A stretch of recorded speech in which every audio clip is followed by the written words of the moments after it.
bold battles in gold he had made. But then he went quiet, did Ragnar the Red, when he met the shield maiden Matilda, who said, "Oh, you talk and you lie and you drink all our mead. Now I think it's high time that you lie down and bleed." And so then came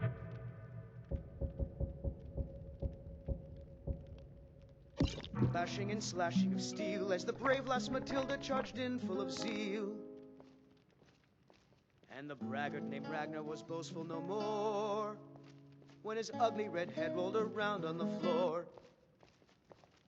I'm glad to see you. What's on your mind? I approve of your choice of attire. Okay.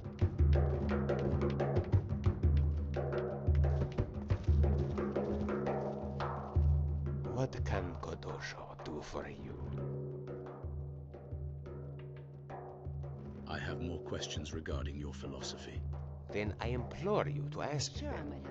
To ask a question is to risk being a fool, but to cling to silence is to remain one.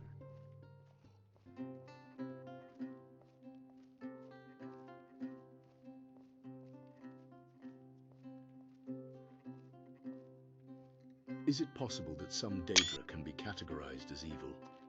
Boethia is the prince of plots, deceit, and conspiracy. Such words are sinister when spoken in the void. Yet, when the scales of power tip toward tyranny, when the strength of the dishonorable cannot be vanquished by a frontal assault, Boethia is there. Mola Gabal, meanwhile. Although for when life is allowed to grow unchecked, it will wither from its own abundance. Oh, there once was a hero named Ragnar the Red who came riding to Whiterun from old Rorik's So slavery, stead. rape, and destruction are part of the grand scheme. Good to know. When the bee is drawn to the flowers for nectar, it serves to pollinate the entire garden. It is not clear whether the machinery of life is driven by motive or works to shape it. What is clear is that all things depend on each other. Removing the Daedra from this plane will disrupt the balance of life, like burning a hive of bees in response to a few stings. Yet, I will not admonish those who resent the gods, or punish them for their hate. For hate itself is its own punishment, as it works to consume them.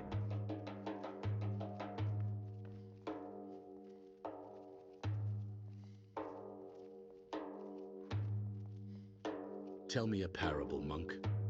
The ambitious young swordsman visited the Hall of Companions in hopes of becoming a great warrior. Upon meeting the Harbinger, the swordsman asked, "If I start now, how long before I can become a companion?" The Harbinger stroked his grey beard and replied, 10 years.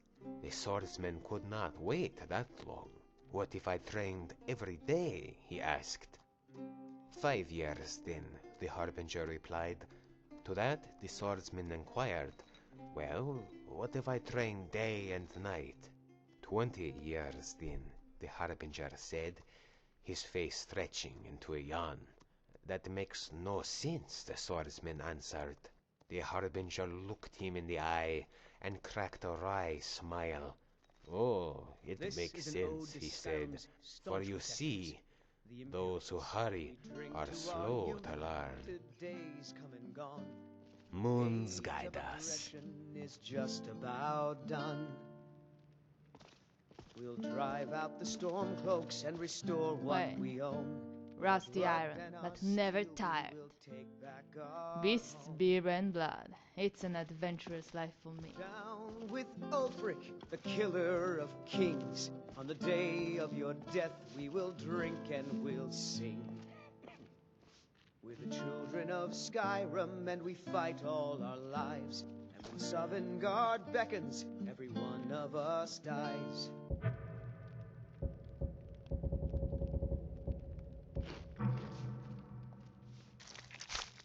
But this land is ours, and we'll see it wiped clean of the scourge Hello. that has sullied our hopes and our dreams. Tell me a parable, monk.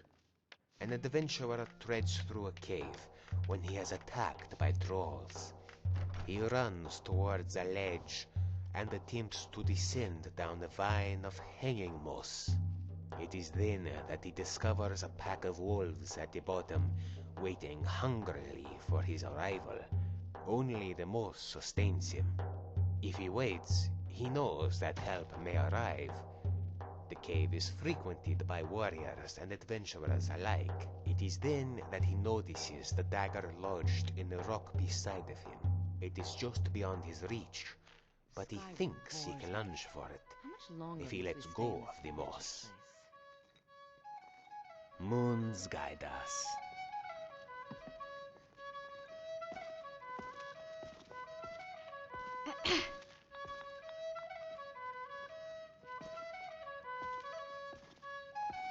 Sure, I might have some dirt in my past, but that's just ancient history. You know what I mean? Welcome to Dead Man's Drink. What have you got for sale? Drink for the thirsty, food This is for a the local hungry. favorite and one of the first songs I ever learned. Ragnar the Red.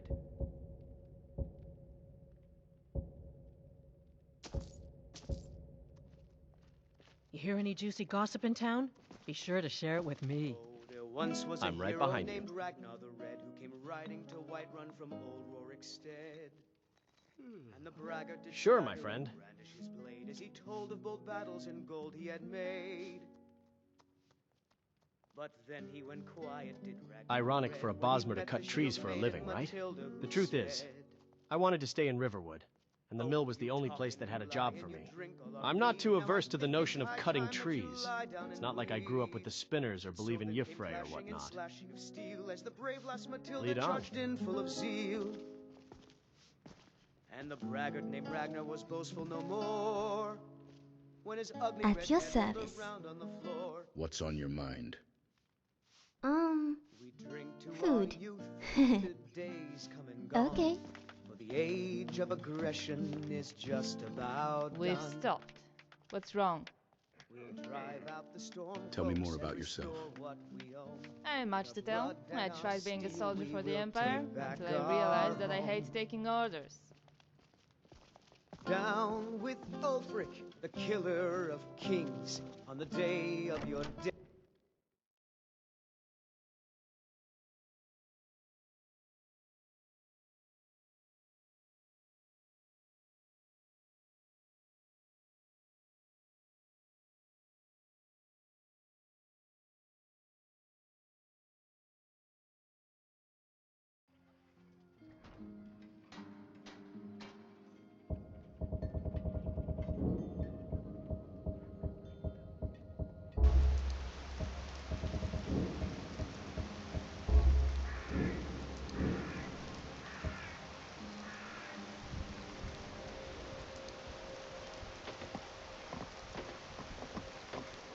I can always tell whether I will like a city by their selection of fish.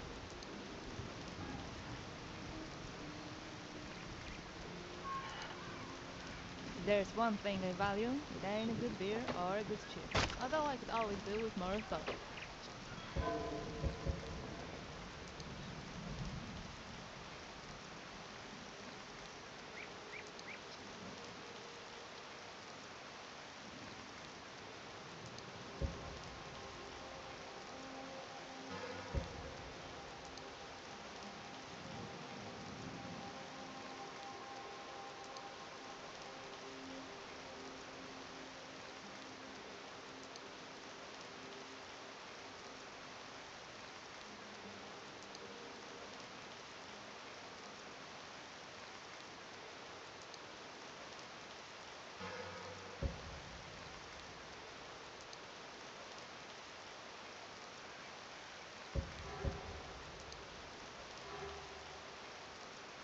It's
Your bad habit of eating plant matter is beginning to affect your archery, Findle. I don't like to brag, but I once took down a bear at 300 yards.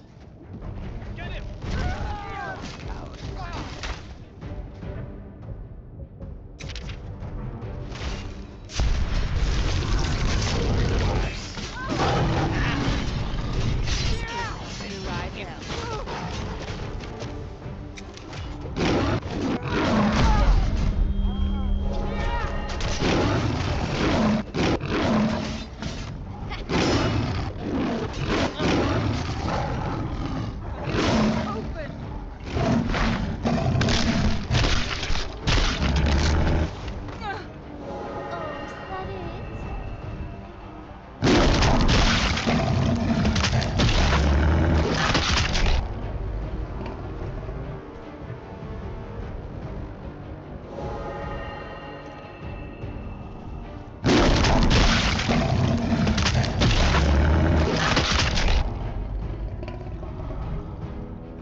I've got your back.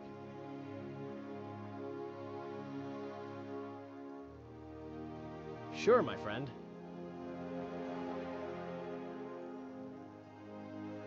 Wouldn't anyone like to stay in Riverwood forever? But no, come to recount my past homes. Riverwood is actually my third.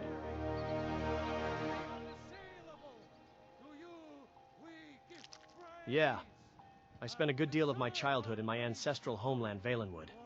But my family moved to Skingrad eventually. The Thalmor weren't exactly benevolent rulers, you see.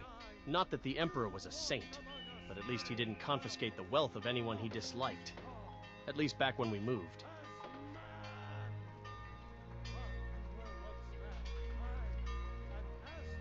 I remember the trees, a few faces, but much of my childhood memory was muddy. Like anyone's childhood was, I guess. The last memory I had of Valenwood was the Thalmor clearing entire forests to build fortresses and roads while we were on our way to Skingrad. It was a beautiful place before I left, although I'm not sure if I can ever return to the home I remembered.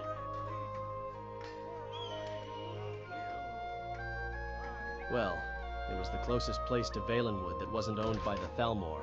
As a matter of fact, many of my people moved to Skingrad after the Thalmor takeover. I guess my parents thought it'd be just like home.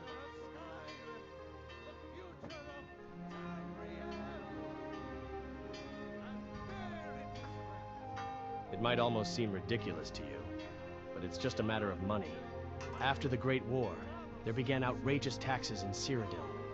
Heard it's because the Emperor owes the nobles 3 generations' debts. So I left for Skyrim. Was planning to go for a big city similar to Skingrad. Better work and all, you know.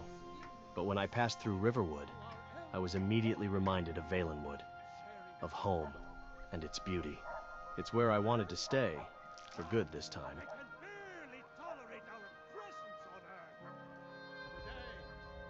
My thoughts are with putting food on my table, not arguing higher politics. As far as I'm concerned, they're far away in the south, and I'm basking in the beauty of the north. Talk to you soon, my friend. Your bad habit of eating plant matter is beginning to affect your archery, Findle. I don't like to brag, but I once took down a bear at 300 yards. In a blizzard. Were you joking? You couldn't hit a mammoth if it was standing on top of you. I don't have to take that from you. I once knew a Khajiit who set his seldom-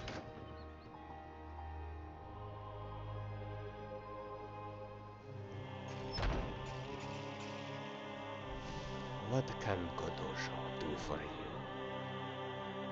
Can the Aedra be sinister?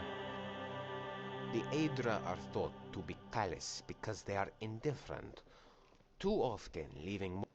It reminds me of the parable of the acolyte priestess who stole from the alms bowl. The other acolytes beseeched the head priest to investigate the matter and cast the thief out. Yet the priest replied that he already knew the identity of the thief. The acolytes, angered, threatened to leave if the culprit was not revealed. If I cast the thief out, he replied, how will he ever learn remorse? If you leave, how will I ever teach you forgiveness? He never knew the thief's identity, did he? That is one interpretation. The priestess, overwhelmed by her master's kindness, would realize the error of her ways. Perhaps driven by guilt, she would expose herself as the thief, and through her bravery, truly achieve the forgiveness of her peers. For any other path would result in bitterness and resentment, although these provide their own lessons, should the head priest choose to teach them. Moons guide us. Yes? What's on your mind? I approve of your choice of attire.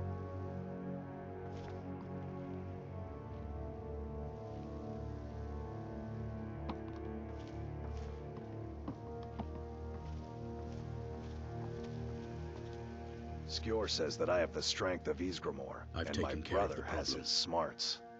And I've already received Okay. word that the client is satisfied. You have done well for yourself, and for the companions.